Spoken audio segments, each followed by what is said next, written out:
I have gathered thousands of scientific studies, combined them all together, and created the ultimate routine that some would consider the scientifically perfect life. And for the next 50 hours, I'm going to be following it.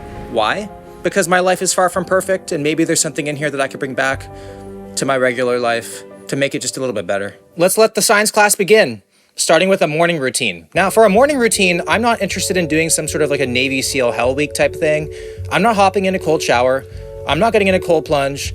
I'm pro warmth. I don't want to do that. So I'm going to show you a very simple routine that everyone can do. There's really no excuses. And it all starts with going to bed at the same time and waking up at the same time every day. Don't stay up late playing with your joystick.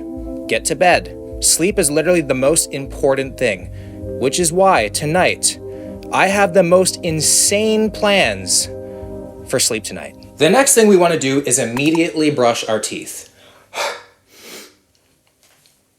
Yeah, that's a biological weapon. No wonder why my nickname in high school was Nut Breath. But basically, when you go to bed, your mouth dries out and bad bacteria builds up. And when you wake up the next morning, consume a sugary drink or sugary food before brushing, you're feeding that bad bacteria. I never brush my teeth first thing in the morning. I always have a coffee. I always have my breakfast, then I brush. Is that gross? I'm not sure. I guess it is. Yeah. From there, I went outside to wake my body up by boosting energy, mood, and sleep quality, while also giving me vitamin D and keeping my hormones and body clock in balance. Next up on the routine, we are making a special cocktail called the High Fiber Hydration Bomb, which is for hydration, bet you didn't see that one coming, energy, gut health, and it's an anti-inflammatory. You're gonna need some water, lemon juice, salt, chia seeds, and a greens powder. Well, hopefully bomb isn't code for what I think it might be. And if it is, hopefully I get to choose when that bomb detonates. Here we go. That's gonna leave zebra stripes. Black undies kinda day. It tastes like a handful of Amazon ED pills blended up with lemon juice. Next, we're just out here grounding. It promotes calmness, reduces stress, enhances mood, improves sleep. You see all these photos of the data I'm showing? I actually don't understand any of it. Like none of it. Might as well just be cave paintings. I've either peaked in grade 5 science or I'm just straight up illiterate. I must say, walking barefoot in the grass makes you instantly feel amazing. And fortunately, I'm in a part of town where the only thing I have to worry about not stepping on are anthills and not needles. And if there's anything wet, I'm just telling myself it's a sprinkler. I will also add, this entire time of the morning routine so far, I've not had my phone with me. Social media detox. You don't need to be on your phone right away in the morning. And watch, this is the day. I have a missed phone call from Arnold Schwarzenegger or something. For breakfast today, we are making something that was popularized by a famous strength coach of the name Charles Poliquin. And that is a meat and nut breakfast. That just sounds like my favorite breakfast in bed. But there are a lot of benefits to this kind of breakfast, and that is lower carbs equals fewer crashes. It's better for body composition and insulin sensitivity. It improves dopamine and focus. It stabilizes blood sugar, and it keeps you full. Meat and nut breakfast is consisting of filet mignon and some walnuts. Now, the calories of this dish, I don't want to know. I looked at the nutrition label of the walnuts, and it was terrifying. Yeah, but I think I'm gonna finish the meat off and then earn the nut. I just call that oral tradition, and I don't need science to tell you that filet mignon is a premium cut, dog. Obviously medium rare. Anything more, give it to the dogs. I didn't know meat could be this submissive. This is grass-fed. I almost just made a noise reserved for hotel rooms. The perfect amount of blood. Gives it a little bit of that sickening edge. Don't get me wrong, this is amazing, but I'm a sweet breakfast man. Why can't what I want and what makes me happy just be science, you know? You wanna know what's kind of funny? We have so much data supporting this kind of breakfast and how good it is for you, yet the government just wants us eating cereal. The government wants us eating cereal so we stay fat, weak, broke, bloated. Eat cereal, feel foggy, blame yourself. It's all part of the plan.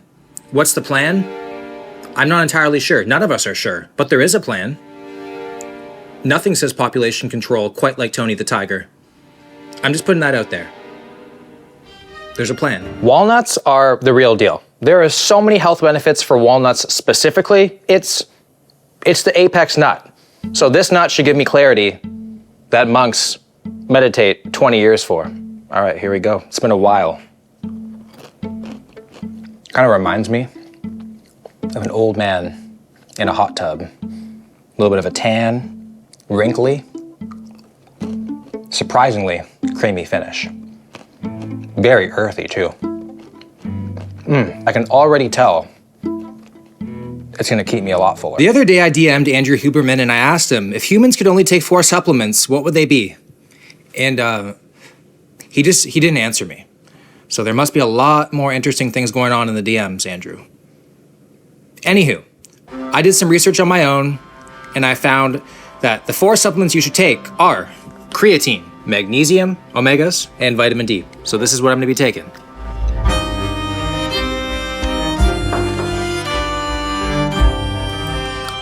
You are supposed to delay your caffeine 60 to 90 minutes after waking so you can truly feel what rock bottom feels like. Now, I've seen a lot of studies about caffeine and coffee, and the only thing I got from it is nothing bad has ever happened from drinking coffee. If anything, delaying caffeine, it's making you immortal, more or less. So we're getting a quick little black coffee because you gotta take it black before heading to the gym. I don't know if I can keep this habit up. Waiting 60 to 90 minutes after I wake up. My Keurig is now my dominatrix. Hi, can I get a large black, please? Thanks. Oh, the smell. That's hot. It tastes so much better. You had to wait and beg for it. I'm sipping on my coffee on the way to the gym for the perfect workout. But we're not just going to any ordinary gym. We're going to the Muscle Lab, where we're actually going to hook our muscles up to these tiny devices to see how hard they're working during the workout. First ever person to use these in the Jeff Nippard Muscle Lab. And it basically just measures electrical activity in the muscle. It's a good proxy for activation. Before we hit the weights, I wanted to mix up the ultimate concoction, something to squeeze out every last drop of this workout. So I'm gonna start with some citrulline malate for endurance, pump, fatigue delay. So I'm gonna do a scoop of that. Next, 10 grams of EAAs. Then we got a carb powder for energy endurance. Cool. And then last but not least, some electrolytes for hydration, cramp prevention. So if you had to give me a score from 1 to 10, the scientifically perfect intra-workout shake. Honestly, I would give you a 9. So the only thing I would say is I prefer to have Sit Malate pre-workout. It probably will help improve the pump, but I don't know if I would do it intra, I would just do it pre. There's one thing that is completely necessary and it gets you like all the way to 8.5 out of 10. Okay. It's water. Just water? Yeah, because if you become dehydrated while you train, that can severely impair performance. All of this stuff I would say is more like the cherry on top. Okay. Today's shoulder day for me. Okay. So I'm looking for the perfect, scientific, most effective shoulder workout. You're in the right spot. We hooked up the EMG device on each of our front, side, and rear delts in order for us to monitor the activity of each head of the shoulder. Let's do a problem photo, man. So how important is a slow eccentric and a pause at the bottom of the rep? That's a good question. I don't think a slow eccentric is important. I think a controlled eccentric is important though. You want your total rep to last at least 2 seconds, but from 2 seconds to 8 seconds doesn't actually make any difference. It was time to slowly work our way up in weight in order to get to our 2 top sets of maximum weight, where we're gonna be pushing to complete failure.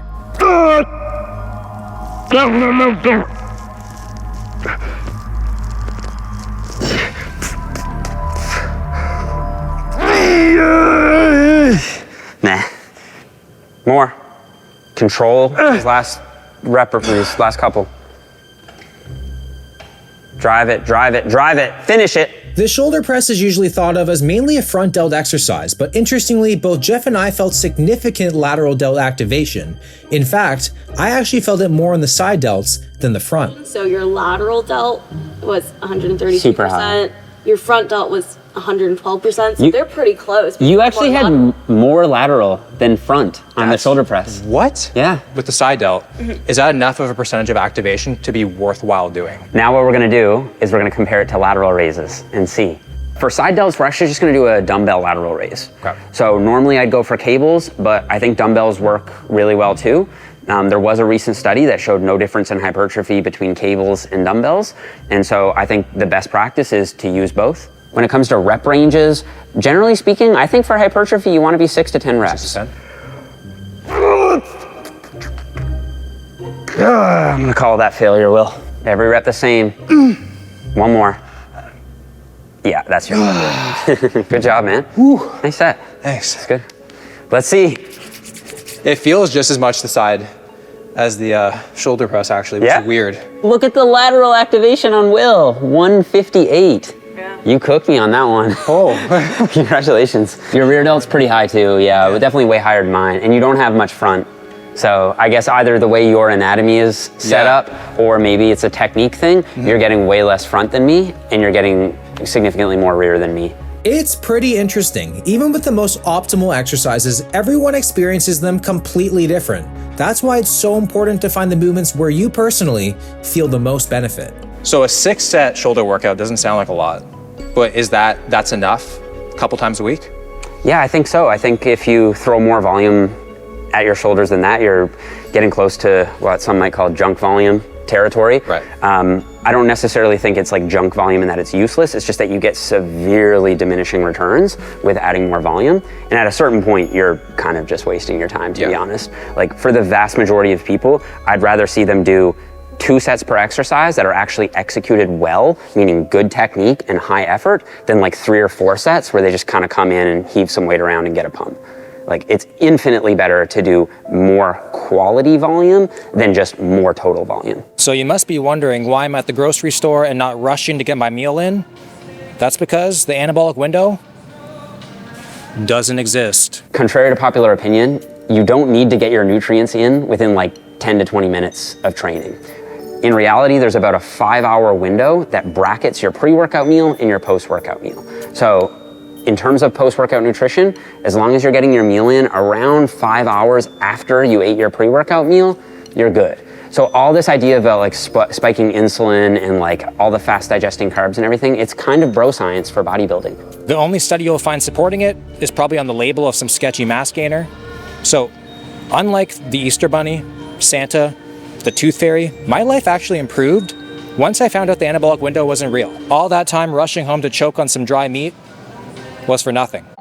I'm not just aimlessly picking up random things. I have exact ingredients and macros I want to hit, because earlier I asked Jeff, what is the perfect post-workout meal? Well, the most important thing is protein. So I'd like for you to get at least 30 to 40 grams of protein. Then the next priority would be carbohydrate.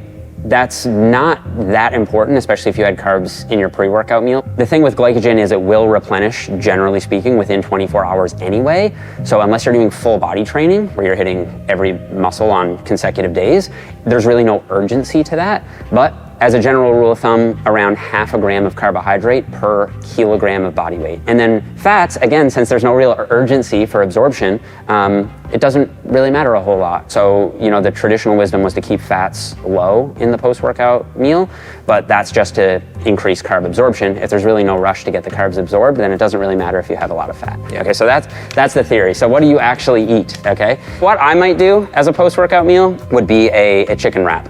Okay, so you get a nice whole wheat tortilla, you get some chicken, some lettuce, a little bit of cheese, probably go for the lower fat side just to get, you know, the nutrients absorbed a little bit faster. Some salsa, a little bit of sour cream, or you could go Greek yogurt if you want to get a little extra protein in there. Here we have the perfect post-workout meal, and to be honest, these macros were really easy to hit, so I'm gonna have to find something later to really manipulate, because I was expecting to get like half a pie to like spike my insulin or something like that, something fancy, but no. 80 grams protein, 51 carb, 17 fat, 646 calories.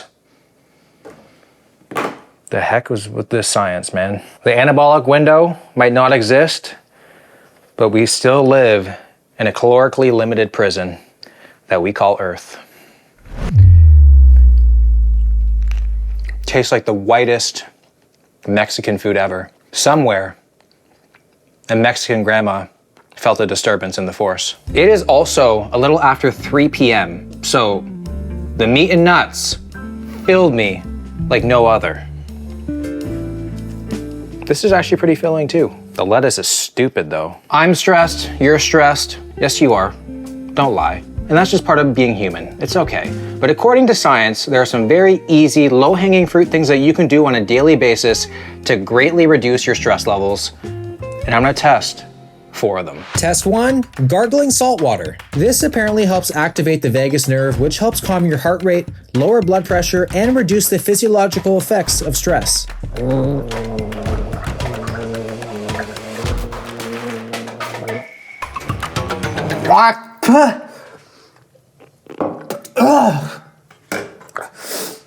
I feel like my stress would have been more regulated by swallowing. The job kind of feels half done. I swear a bunch of these studies have to be more dares than anything. Like, I can imagine a bunch of these people are just sitting in a lab being like, oh my God, I can't believe that guy actually tried that. And I tried it. I'm so focused on the salt water in my throat. It's like I gulped the damn Dead Sea. That I kind of forgot about everything. Test 2, dark chocolate. It boosts feel-good brain chemicals and reduces stress hormones. Stressed spelt backwards as desserts. Coincidence? Yeah, actually, probably. And that's crazy. You wanna know what else is crazy? No matter what, all roads lead to something dark to loosen me up. Dark chocolate, black coffee, and at least this kind of dark chocolate won't leave any permanent damages. I can't really imagine chocolate is gonna solve my problems, but it'll probably at least pause them. Gotta let them out in your mouth. 70% dark chocolate is like the perfect percentage. Anything more, we're getting into nasty territory. This is like a dark chocolate, milk chocolate hybrid that I'm okay with. It does make your toenails curl a little bit. It shivers up my spine. Honestly, just eating de-stresses me. So I would say this works. Test 3, random acts of kindness. So random acts of kindness reduce stress, huh? So I'm gonna go hold some doors for some people and see how that feels. I've always seen myself being a bouncer at a coffee shop.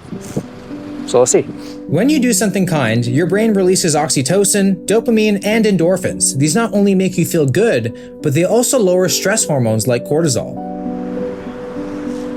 That did feel good. If you didn't say thank you, that would have been Rage City. There you go. Thank you. No problem. You coming in? Yeah, got you. I will admit, this worked. Look at me, it's automatic door. I feel good. Test 4, VR forest bathing.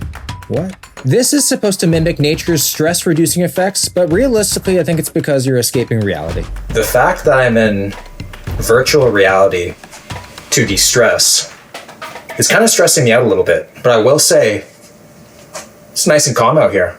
What is this? Horizon Central. Do I just go that way? Like, oh, no. How do I get there? How do I... Now I'm getting stressed out. Something about this is getting really creepy. I feel so helpless.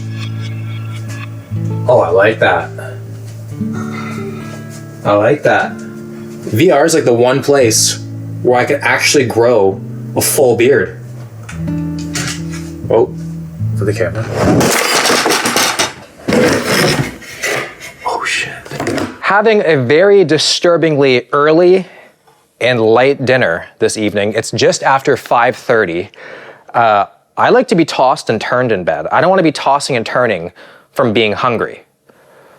And so I'm just a little bit nervous that this is my last meal, because to me, carb coma is backed by science. How much I eat directly correlates to how much I'm knocked out later. But the truth is, the lighter your meal is before bed, the lower your heart rate is when you go to sleep. And you want to have a lower heart rate, which helps with a better sleep, which kind of sucks when you think about it. Now, the perfect dinner is a low GI carb, so I have some red lentil pasta, good quality protein, so I got some turkey, I got veggies, and then a good quality fat, which I have olive oil. Now, there was a study done saying that more olive oil means more fat loss, and I don't know about that. That just sounds like something that you would tell your significant other to do so they gain weight, get fat, so you feel safe in the relationship. One of the pluses of living the scientifically perfect life is I don't have to argue with anyone anymore. Everything I do is according to the data. So there's this sense of freedom that I have for never having to make a difficult decision ever again, which is awesome. Calories for the meal, 743, almost 60 grams of protein, 32 grams of fat, and 60 grams of carbs. You know, whether your goal is to build muscle or lose fat, you need a nutrition plan that adapts to you, which is why I always use the Macro Factor app. It's the only app that adjusts to your unique metabolism. And you wanna know how they do that? It's one word. Science. All you have to do is log your food and the app takes care of the rest. It's literally like having your own personal nutrition coach, but for way cheaper. It's really the most goated calorie tracking app of all time, and because of that, it's a paid app, but don't worry, they're not gonna give you ads, they're not gonna sell your data, and it's cheaper than MyFitnessPal Premium. So if you wanna try it out, go to the App Store or Google Play Store and use code WILL for a 2-week free trial. Do you guys remember when I said I had something epic planned for bedtime? Well, tonight I'm gonna be sleeping in something called the Frequency Forest. It's an energy enhancement system. I have no idea what that is. I know it's good for healing. It's just good for you. It's good for sleep. So I have a room booked in this wellness center just for me. Maybe they double booked it. That'd be kind of cool. So we're gonna go inside right now, figure out what it's all about, and hopefully have the best sleep of my entire life. It's crazy I'm spending a night in a plaza across from a Popeyes. What the heck? Before I enter the Frequency Forest, it was important to bring myself down into the calmest and most restful state possible. So the first thing I did was 20 minutes with the Neurovisor. The Neurovisor is a great way to just start to decompress from coming from the outside world into Float Valley. The light therapy is basically stimulating your pineal gland, and it's causing you to produce a little bit of endogenous DMT. DMT is produced to make you dream. So it starts to put you into kind of like a dreamlike state that's very relaxing, very comfortable, but also sometimes very visual. The lights will flash behind your eyelids, but then your brain will interpret it as colors and shapes and patterns and things like that. And so it becomes a very cool visual experience, but it's also a great way to drop in, and so that's the reason why I chose that first. From there, I went on to do a 1-hour sensory deprivation float. You're going to be able to absorb all the magnesium, which will get you really relaxed. You'll have a full, nice theta session, which is an hour long, which is a great way to just decompress before you come into this room. I am so relaxed right now. It's time to enter the Frequency Forest.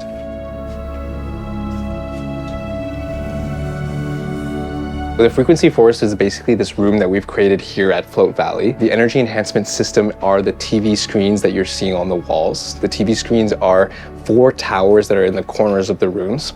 And these towers are precisely calibrated and aligned to each other so that they converge in the center point of the room. And so the screens are giving off different types of frequencies. And these are frequencies that are usually found in natural places in the world. But what they found is when they take these frequencies and they precisely align the screens and they send them at each other, when they hit each other, they collide and create something called a scalar wave. And this scalar wave has the power to actually go into our body, into our cells, and charge up the electrical voltage within the cell.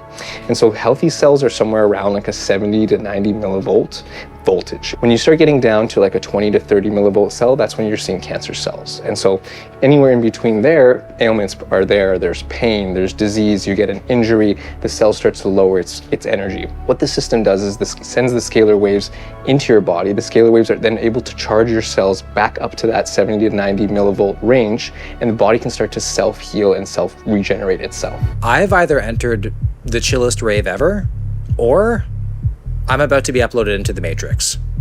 I don't know which one. Also, I'm just low-key stressed about the electricity bill. It must be crazy. But I'm super excited. This is probably one of the coolest things I've ever done in my entire life. And I have a feeling tonight's sleep is gonna ruin all other sleep experiences for my entire life. In this room, we've got these copper pyramids. The copper actually conducts that scalar wave and amplifies the activity of the scalar waves in the room. So we've had a lot of people that are energy healers, Reiki, along those lines. When they come into this room and they've been into other EE systems before, they're like, this is something completely different because of the copper pyramids. If tonight doesn't go well, one thing's for sure. I'm gonna have the craziest sleep paralysis demons ever. He was telling me there's only 500 of these systems set up in the entire world. So this is quite the treat right now. I'm gonna be tracking my sleep tonight on my Oura Ring. I'm excited. I have no idea what's gonna happen. Is it gonna be the best sleep I've ever had? Will I have the best score I've ever had? I'm not entirely sure. I hope so. That'd be pretty sick. But then I'd have to buy this. It costs $160K. Yeah, it does. $160,000 for broken TV screens is what it looks like. You know,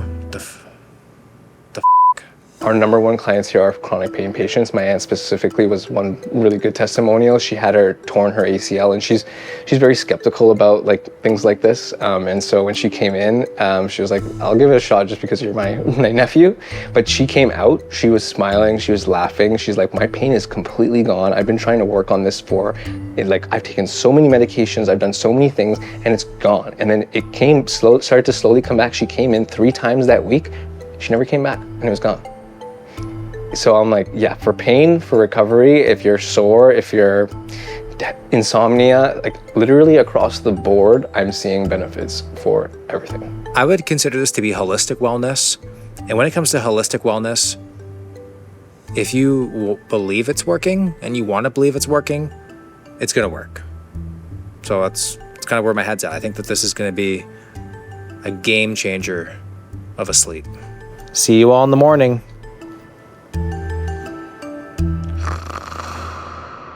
Good morning from the frequency forest. I feel like I had such a deep sleep. You know, when you wake up and you're like, wow, that was a freaking deep sleep. That's how I felt. I had very vivid dreams. So I thought the sleep score was going to be good, but it was very mid. So I feel like my score was not a reflection of how I feel and what the experience was. Because, wow, that was nice. I would do it again. Got another pro keto propaganda breakfast. It looks absolute gas. So we got some walnuts. I brought my own nut. Got some guacamole, tomato slices, chicken breast, and egg. I love eating 2 generations at once. The only thing that's missing is a cock, and we got the whole family. I still can't get over how good a meat and nut breakfast made me feel and how full it kept. Keeping me full, it's not science. I consider that to be a scientific breakthrough. Like seriously, but I am one that does fall for the placebo effect. Tell me it works and I'm already 30% better. When a place has Cholula, you know it's the real deal. It's also been 90 minutes since waking, so you already know I'm gonna go crazy with it with the coffee. Unlimited cups. This meal came with hash browns and toast, and I had to say no to both. So call me unhinged, but I'm using tomato slices as my toast. It's a low carb diet, but requires very high commitment. I'm just a boy sitting in front of a tomato, asking it to be bread. I don't know why, but I definitely feel like I'm making a statement, bringing my own walnuts to a restaurant. We have to work to get nice things. That's just how it is. I can't just escape and live in the frequency forest for the rest of my life. As much as that sounds awesome, I can't do that. So with that said, I have work to do, and I want to boost my productivity as much as humanly possible. So I have put together the ultimate scientific setup that will help me achieve the most amount of work in the shortest amount of time. Starting with blue light blocking glasses, check. Next up, we have a standing desk, which is linked to better attention and comfort. I didn't want to buy a standing desk, so I made my own with my air fryer and some checkers. It's ugly, but it'll do. Coincidentally, the top comment in my yearbook. But a standing desk does make a lot of sense because when you're sitting for a long period of time, you're hunched over and that kind of adds up. Your posture is going to suck. You're going to look like Quasimodo in like 5 years. So this just seems like an overall good choice to make. On this side of my desk, I have some fresh rosemary because rosemary scent increases speed and accuracy of cognitive tasks. Sometimes you gotta put the spray can down. And then on this side, we have some gum because chewing gum while working increases alertness and reaction time. So I'm set up here. Let's get some work done. Let's do it. So I popped a piece of gum and it was time to lock in. I will say I definitely prefer sitting down when doing work. I'm not sure if I'm getting anything out of doing it standing. Surprisingly, the rosemary scent was doing something, or maybe I was just being hustled by placebo. I'm not really sure, but time was flying by and I was getting a lot of work done. Taking a quick work break and I'm gonna make a snack, so I found that tyrosine-rich foods enhance focus. So I went online and I found a tyrosine-rich smoothie recipe, and all the stuff that you're seeing on the screen, it's all in here. Everything. This is, for a fact, the most in-depth smoothie I have ever put together. I just went from bodybuilder to straight up mixologist. So this is a lot healthier and a lot more legal than what I would typically use to enhance my focus. So I'm excited. I love a good smoothie. So let's blend this up and see how it tastes. What the heck? How do you work this? Jesus. Okay, let's try this bad boy out. It smells good. Oh! Straight goosebumps, man. With this smoothie, I am clapping the cheeks of procrastination. The banana saunters in when it goes down your throat. Everything is coming together. This is so solid. Best smoothie I think I've ever had. Really high cal though. Almond butter and pumpkin seeds. Insane. Running 75 minutes a week can drastically improve your lifespan, which is like 11 minutes a day. Tell me right now you don't have 11 minutes. People who do not have 11 minutes a day are already in the grave. There's literally no excuse. Now, 10 minutes of HIIT cardio apparently equals 50 minutes of regular cardio. Now, I'm all about efficiency, sometimes against my own will, but this one is hard to overlook. So today's an off day from the weights, but we're about to hit some HIIT and then do some recovery after. Let's get it. We're gonna max this bad boy out.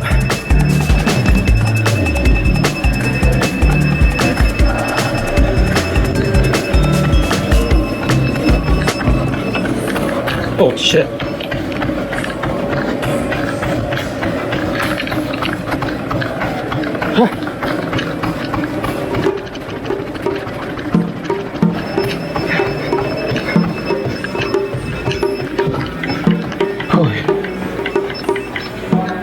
I've only done 4 rounds so far, but look how quick the steps are adding up. Almost 2,500. Oh my God. I'm pretty sure treadmills were originally invented as like torture devices in prisons, and I can totally see why. Since today was an off day from lifting, after the cardio, I went to get some of the top-of-the-line science-backed recovery, starting with compression therapy, which has a long list of benefits. The green light just beaming in my face is a therapy used for skin issues like hyperpigmentation, dark spots, and sunspots, as well as to promote calming and anti-inflammatory effects. It just feels like some dude is just gripping both of my ankles as hard as he can. And because it's constricting my lower body, all the blood is rushing to my head, this head. I'm starting to feel a little bit lightheaded right now. It feels really good. From there, I moved on to the pulsed electromagnetic field therapy, which is like a battery charger for your cells. I got magnetic pulses sent into my back, my stomach, and even my knee. Then I did some more common things like red light therapy. Imagine a science video without red light. Not possible. I never heard Einstein talk about red light. Maybe he knows nothing about science. And then lastly, cryotherapy. Gives more energy, boosts flexibility, increased blood flow. That's exactly why I do cocaine. You're only in this chamber for 3 minutes, but there are so many benefits. One of them being you burn 500 to 800 calories per session, which I know is probably not, it's completely not true, but I'm gonna choose to believe it and get a treat later. I always wondered what castration looked like. That's getting pretty crazy cold. My nipples could take your eye out right now. I'm on this vibration machine post cryo to get the circulation back. No dangle at all, nothing. I do notice after any cold therapy I do, my mood is so much better and my mind feels so much more clear. Oh my God, look who's in my underwear. It's so cold. It's fake ice. Evening routine time. Starting with red light glasses. So the red light signals your brain and your body that it's time for rest. I think you should all know by now that colder is better. So the optimal temperature for sleep is between 60 to 67 degrees Fahrenheit. So I'm gonna change my thermostat to 65. For my next magic trick, I'm gonna turn all the nipples to nice little diamonds. This next thing is actually pretty interesting. That's to brush your teeth with your non-dominant hand. And because you're not used to it, all you're gonna do is think about how you're doing it. So it's kind of like a form of meditation. If using your non-dominant hand is a form of meditation, I have been meditating since I was 14. Surprised I haven't reached a higher plane yet. But I usually go like this. All right. I will be honest, all I'm thinking about is brushing my teeth and how weird it feels. If you're somebody like me who has a hard time meditating, you just have to do something that confuses you, so it basically forces you not to think about anything else. After brushing my teeth, I went outside for a moonlight walk with my son Boba. You're not supposed to have your phone, but I'm filming this on my phone, so I don't know, but it felt really nice to be outside. Having a little sleepy time cocktail of warm almond milk and collagen peptides. Maximizing my restfulness, one milk nut at a time. It doesn't taste like sweet dreams, but hopefully it will lead to them. And while I sip on this, I'm gonna journal 3 things that I'm grateful for today. It's supposed to uplift my mood, reduce my stress, and calm me down to get in the mood for sleep. I'm in bed now. Normally, I'd be scrolling on my phone, possibly doing some work, but that's a big no-no. You don't want too much screen time right before bed. You're supposed to do things like read. I just finished Squid Game Season 3, so I have nothing more to read. So because of that, Katie gave me Sudoku to give it a shot. 150 easy to very hard puzzles. Let's hope we find a very easy one here. Oh man, I love feeling like an idiot before bed. I'm currently naked with 3 socks on and this eye mask. I look like someone who the FBI would have a no-knock warrant for. But that doesn't matter, because you want to know what? I'm someone who's going to have an epic sleep. Isn't that right, Boba? Yeah. So that was a pretty easy evening routine, all backed by science. Give it a shot. I'm pretty sleepy right now, so I'm going to bed. As my head hit the pillow after yet another day of flawless execution, I feel like I just aced life's final exam. But tomorrow is the real experiment. Breaking bad habits and putting the new ones to work. Thanks for watching. Make sure to subscribe. See you next time. Bye-bye.